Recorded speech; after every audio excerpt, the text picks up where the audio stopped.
I'm going to read a craft lecture here about plot in the novel. It's called Revisiting the Novel, Plot, and the Inciting Incident. And it's a kind of rethinking of an essay, a craft essay I wrote for the Millions a few years ago that you could still probably find, in which I was trying to lay out a kind of traditional, in a contemporary sense, American novel plot. Um, and in this lecture, I'm rethinking different models of plot and how to talk about them. One, when I was 23, I returned to Korea for the first time since my adoption. For a month, I lived in a love motel in a room paid for by the school at which I taught, because the housing I'd been promised was occupied. I ate nothing but Frosted Flakes. I tried to gather the courage to give up and fly back to America. The only thing holding me there was the Korean woman who would become my wife, whom I met and began dating almost immediately. Now, I've been told by many other writers that this story should be a book. The 20 pounds I lost over 2 weeks with Tony the Tiger, the red lights ringing the ceiling over my round bed, the way my wife saved me, my denial over why I was really there. But to me, the story seems to lack something that would give it the shape of a plot. This story is where I began writing about plot at first for a craft talk on the inciting incident. I began with the thought that what was missing might be a part of my story I didn't want to tell. The 2 years I spent in Korea as a baby, before I was adopted as a sickly toddler who couldn't toddle or talk. 2. In trying to define plot, I turned at the time to E.M. Forster, which was how I learned it in my MFA. The king died, and then the queen died from grief, is what Forster says about plot. He wants to emphasize causality, and a particular kind of causality, a causality that comes from character. And in thinking about causality as plot, and in looking through my bookshelf of the inciting incident of my favorite novels, I found a curious thing back then. The inciting incident, whatever incident in the novel began Forster's type of causality, didn't often begin the novel. Wasn't the why of a novel's existence in place and time. Think, and I'm going to use Gatsby as a kind of example. Think Nick moving to New York in The Great Gatsby. Robert McKean, the famous instructor of screenwriting, says the inciting incident disrupts the character's balance. That starts with Gatsby asking Nick to set him up with Daisy, or rather, Gatsby asking Jordan to ask Nick to set him up with Daisy, which mirrors the convoluted arrangement of cars and drivers that, spoiler alert, results in Gatsby taking the blame for killing Myrtle and subsequently being killed by Wilson, in what's probably the novel's climax. The plot that begins here is the plot that begins with Gatsby begins to bring Gatsby and Daisy back together and parts them after the accident. 3. About 3 months into my time in Korea, after I changed jobs, my future wife asked if I wanted her to help me find my birth mother. The problem was, I had been telling myself that I was not in Korea to find out anything about my birth family or my adoption, and this would change that. But eventually my wife got a lead, and we went to Seoul. The offices of the adoption agency were in a basement. My wife and I sat in a meeting room with a cheap couch, one chair that an agent would soon fill, and a coffee table on which my adoption file would appear. My memory goes in and out here, so I must leave it behind and move toward plot. Likely, I have some sort of mental block on this trip, which makes me want to recreate it as better or worse than it actually was. One way of defining plot is to say it's the actions caused by a desire. But what if what we desire is plot? I opened a manila folder to find the application my parents had sent to adopt me. In it were shocking secrets about my adoptive parents. But as my wife translated, there was nothing about my birth mother. The agent said my birth mother had left me under a nearby bridge. I was found with a note that said, "Give him to someone rich." A policeman gave me a name and took me to an orphanage, but the orphanage had burned down, so it, like my birth mother, was unrecoverable. My wife questioned none of this. I didn't question it either. Later, I would find out from other adoptees that they were told very similar stories of orphanages that no longer exist, of utter abandonment, and yet, through a detective or lawyer or policeman, they were able to find out much more. I knew nothing about this then. As the agent was gathering everything back up, absent-mindedly, ready to put us behind her, I spotted a post-it note stuck to the folder. It had gone unseen, hidden against the table. As the folder lifted away, I snatched the note and dropped it in my lap as if I was brushing away a fly, or as if I just wanted to touch my file one last time. The agent smiled as if she could understand this urge and had seen it before. 4. In thinking about the architecture of inciting incidents, it may be useful to work my way backward from the climax. Again, in Gatsby, there is a kind of mirroring, the game of telephone to get Gatsby and Daisy together, and the game of who was driving whom that gets Gatsby killed. Will Gatsby and Daisy recover their old love? Is the question asked in the inciting incident and answered then in the climax. One can make the case that the inciting incident is a kind of collision between the past and the present. That was the case I was trying to make in 2015 when I was publishing a novel that turned out to be haunted by my adoption. 5. I may have met my birth mother on a cold January day in Seoul with a wind full of coming snow, my wife pressing my arm to keep me calm. My birth mother may have been a short woman with a scar along her cheek line, bright-hurt eyes, a jutting chin, a wide, flat forehead. I wondered what the scar was from. I have mysterious scars on my legs, and I wanted to ask her about them, whether they were from before she left me or whether, as I have always suspected, something happened to me in the orphanage. Perhaps connected with my inability at age 2 to walk and talk. I didn't ask. Instead, I did what seemed natural, shifted my feet awkwardly, tried to stay out of arm's length, and cried.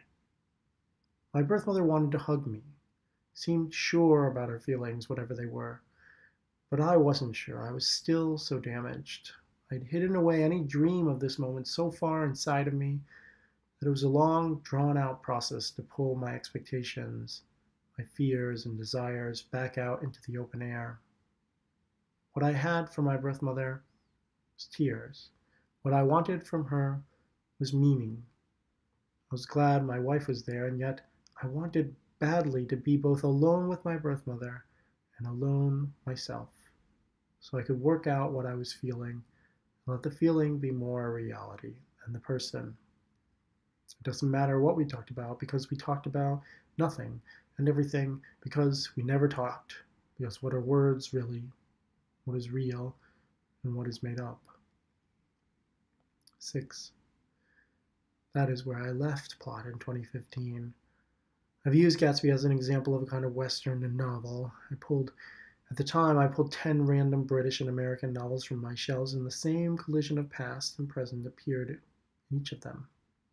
And I found this over and over again, even in a book like Harry Potter, where the past is an entire magical world / lineage to which Harry didn't know he belonged. Older books in this model were what I read as a kid, where a child stepped through a door into a world in which they had always belonged but hadn't known existed. A friend said once that this recreation of the past in the present seemed a very Western approach to storytelling. I wonder if what makes it seem so is a kind of individualism. Forster's focus on causality that comes from character. Forster is drawing on an Aristotelian idea of plot, something like actions that come out of the individual quality of a character. That plot should not be things that befall a character, but things that happen because of who the character is. The queen, in his example, is someone who loves so strongly she could die from grief. This is all part of the project of the individual. Aristotle was displeased with the tragedians of his time, for whom plot was the things that befall a character, and for whom character was how one reacted to the things that befell him, as the gods made play in the lives of humans. 7. It was only after my birth mother had taken my wife and me back to her apartment that we understood what was written on that post-it note. I'm making this up. Mother does not want reunion. Why had my birth mother told the agency that? Or why had someone written it there and left it for me to find? Why was my birth mother acting the opposite now, as if she had always wanted to see me? I looked around the apartment as these two Korean women who spoke the language of my birth, which I couldn't understand. Their lives seemed so far away from me. My wife pushed my birth mother for more information, as she had pushed the agency for more. It is a small room, and the clean, thin walls press close, but what those walls really are, borders between me and my past, are unbreachable. I look up at the white fluorescent lights along the four edges of the ceiling. Terrible lighting that recalls the red lights in the Love Motel. In the end, my birth mother told my wife that she had always been ashamed, and there were reasons, plenty of understandable reasons. She admitted that she was pretending, and she would rather not do this, that she wasn't ready yet. I let her, and will always let her, go. 8. What happens when causality is an outside force? The king dies, and then the queen dies because the world is cruel, or because an army invades. The prince, because he sees power as a thing held by the invading nation, grows up and moves to that nation, but is hated there by the place he has come to desire. Milan Kundera, in The Art of the Novel, suggests that Kafka's idea of plot is action caused by being trapped in a system. And he writes that Kafka did not predict the future of the Czech Republic, only explored one possible way of seeing the world we live in. The novels that I read as a child about children who step out of our world into a world ordered around them, what if that world never exists for someone? What if you step into a world ordered around someone else, even as a kind of fantasy and an act of the imagination? What if you step into a world ordered by an idea of plot that does believe that certain characters' qualities can exert control on the action of their lives and others cannot? 9. When my wife and I were told at the adoption agency that my birth mother was unavailable, we went to the bridge where they said she had left me. It was an overpass. Cars went by overhead. We got out of our taxi and then walked down below. The road going under followed along a river or a stream and seemed largely untraveled. I thought it would bring something back to me, or at least bring something up. I felt nothing. There were two large water stains on the wall, and I thought that was where she left me, though I had no proof or memory. Later I would question whether she left me there at all, or whether that was only a convenient story. It might be said that I was lucky someone passed by and found me and brought me to the police. A lot of coincidence goes into bringing me to the place where I am now. A lot of outside force. What if what we want is a plot that says the individual can order his own life? But what if what we have is the evidence that this is not representative? Eventually, my wife and I returned home and assessed our trip to Seoul. The evidence pointed to nothing for certain. I'd come from a Korean woman, that was true. I could see in my own face always a little of her, and the mirror was still everything all the nothing that I knew about me. Yet at least I was really seeing myself at last, as a person in a certain environment, a being in the world. I had fooled myself into thinking that I was in Korea to teach English to Korean kids, that I was only staying for my relationship, that I couldn't eat anything but frosted flakes because I feared for my stomach and not for my identity. I'd fooled myself into thinking that I could control what I did and why. I had an apartment now and not a room in the Love Motel. I looked up at the ceiling and there were no red lights. I had a girlfriend who had done everything to help me see myself. I still had my life to live, I mean. The change might have happened on that trip. Past might have met present, but what I had to do next was keep living in Korea in the wake of something that had both ended and not ended. 10. I'm working on my third novel now, which is titled The Murder of the Doppelganger, and is about, well, the murder of a doppelganger, and the narrator's attempts to solve that murder and figure out why this other version of him seemed to live a much better, more model life, and yet ended up dead. The book is engaged with inhabiting a world and an identity that are out of one's control. It is about, in part, the model minority myth and what happens when a person creates a simulacrum of the individual where the death of the other self goes. It is about what happens when the world is a powerful force and we still have to be in that world and have to become. As research, I have been reading a number of Japanese novels in which a trauma in the protagonist's past orders the way she sees the world. In these books, places and characters are projections of the protagonist's interiority. The world reflects them. I want to ask the question, what happens when the trauma is collective? What happens to plot when a character's psychological projection is not reflected by the world? Where I found something closest to the plot I am telling is in K-dramas, actually, Korean dramas, which are kind of Korean miniseries that plays on TV, where a closed circle of time controls the fate of the present. Where cultural understanding of fate is a powerful enemy and a reason for desire. I'll explain. More specifically, it's shows in which lovers who had a bad fate in the past get reincarnated and have to escape the force of time and destiny and who they are and what that means about whom they love and what decisions doom them and so forth, in which they and their enemies share a past. And to make individuality from this collective trauma is extremely difficult and means resisting the larger force of a set history and identity. How do you fight what your fate says you are? 10. 11. I made up a lot of the personal story that unfolds in this essay. A lot of it didn't happen.